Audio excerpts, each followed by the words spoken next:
Hi friends అందరికీ ఇందాక నేను మద్వి హిడ్మాకి సంబంధించి ఒక వీడియో చేశాను.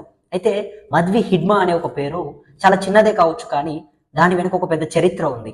హిడ్మా అనేది నిజంగా ఒక 2 అక్షరాల పేరే కావచ్చు, కానీ దాని వెనుక ఒక అనేకమైనటువంటి పోరాటాలు ఉన్నాయి. దాని వెనుక అనేకమైనటువంటి ఎన్కౌంటర్స్ ఉన్నాయి. దాని వెనుక కేంద్ర ప్రభుత్వంలో ఉన్నటువంటి చాలా మంది ఆ పేరు చెబితేనే భయపడతా ఉన్నారు. హిడ్మా అంటే ఎవరు, అసలు హిడ్మాకు సంబంధించినటువంటి చరిత్ర ఏంటి, హిడ్మా ఎందుకు ఒక మావోయిస్ట్గా మారాడు, మావోయిస్ట్గా మారినటువంటి హిడ్మాని కేంద్ర ప్రభుత్వాలు ఎందుకు టార్గెట్ చేశాయి, హిడ్మా కోసమే ప్రత్యేకంగా ఆపరేషన్ కగర్ ఎందుకు చేపట్టాయి, హిడ్మా కోసం ప్రత్యేకంగా ₹1,00,00,000 విరాళాన్ని ఎందుకు పెట్టాయి, ఇటువంటి చాలా ప్రశ్నలు కూడా ఈరోజు చర్చనీయాంశంగా మారుతా ఉన్నాయి. హిడ్మాని ఏదైతే ఆంధ్రప్రదేశ్లోని కాల్పుల్లో ఎన్కౌంటర్ చేయడం జరిగిందో అనంతరం చాలా మంది కూడా హిడ్మాకు జోహర్ హిడ్మా అని చెప్పేసి పోస్టులు పెడతా ఉన్నారు. హిడ్మాకు చాలా మంది కూడా సపోర్ట్ చేస్తూ ఉన్నారు.